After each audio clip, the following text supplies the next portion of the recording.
She once captivated audiences with a voice that could command the room and chill your bones.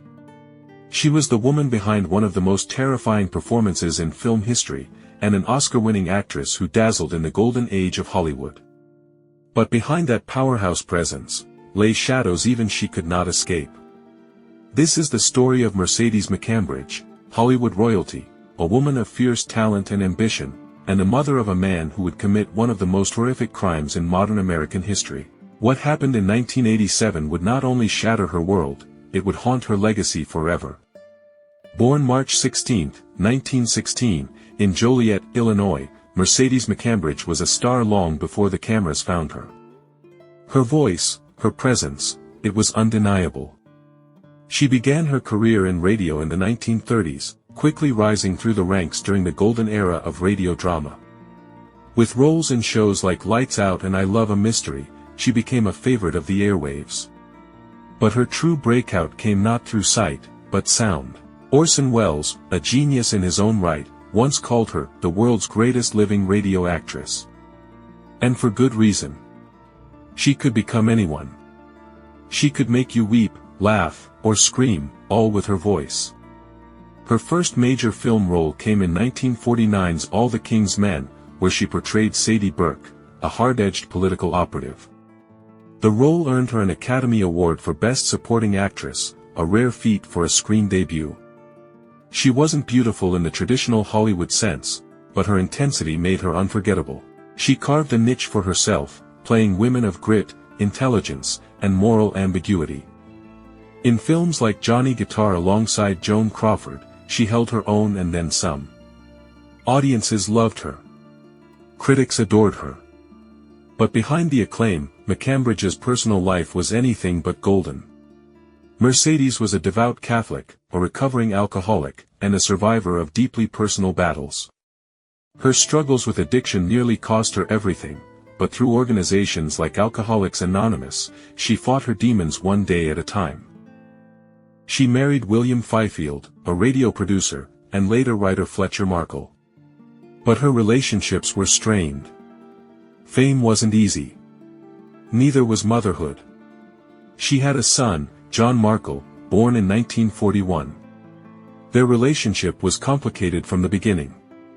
Mercedes, always consumed by her career and later her recovery, wasn't the kind of mother who baked cookies and waited at the school gates. She was tough. Some might say distant.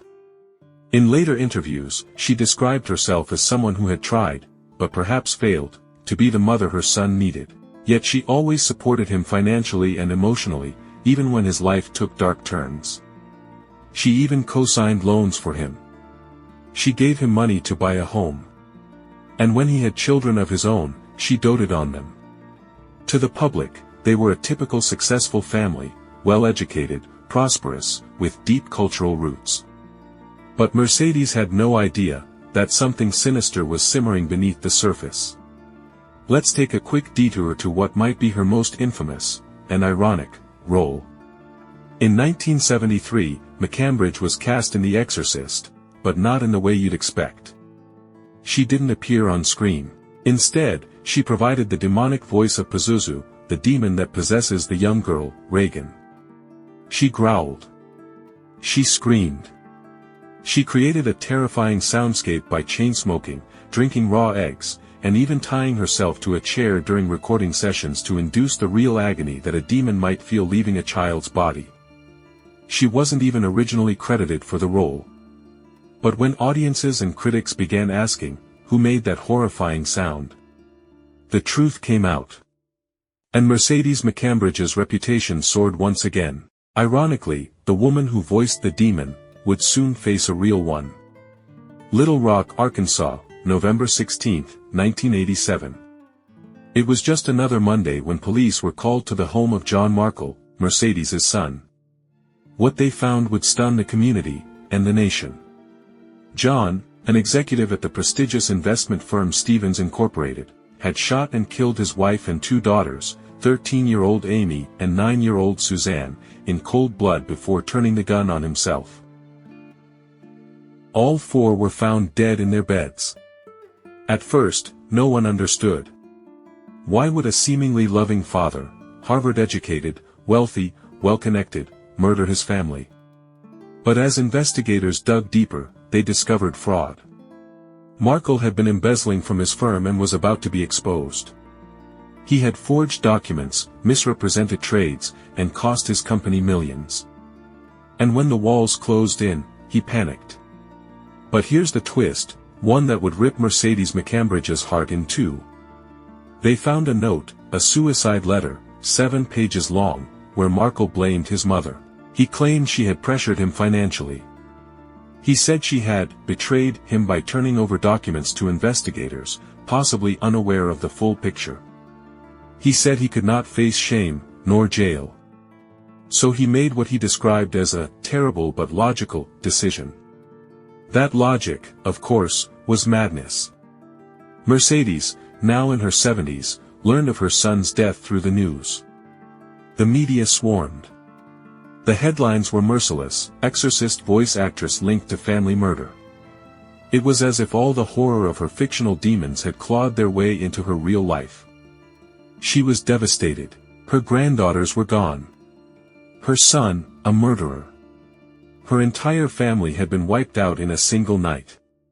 And she blamed no one but herself. Mercedes McCambridge lived another 12 years after the tragedy, but she was never the same. She never returned to major acting roles. She largely withdrew from the public eye, appearing only for small speaking engagements or religious retreats. But instead of drowning in grief, she found purpose. She spoke publicly about mental health, addiction, and family trauma. She warned others not to ignore signs of despair or instability in loved ones. She gave interviews, not to sensationalize her story, but to help others avoid her fate. She told one reporter, "I never stopped loving him. But I can never forgive him. I live with that contradiction every day." Mercedes died in 2004 at the age of 87. Her legacy is complicated. She was one of the greatest voices of a generation, a commanding screen presence, a woman who overcame addiction, and a mother whose life was forever haunted by the unimaginable. So how do we remember Mercedes McCambridge? As the demon from The Exorcist? As the Oscar winner from All the King's Men? As the mother of a murderer? The truth is, we remember her as all of it. Because life is never clean. It's never simple. She was a woman of brilliance and flaws, of enormous talent and unbearable pain.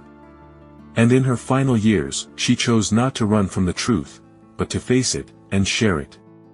Mercedes McCambridge reminds us that behind even the most glamorous faces, there may be stories of heartbreak, of guilt, of resilience. And perhaps that is what makes her story worth telling, not because it ends in tragedy, but because it is deeply, brutally human.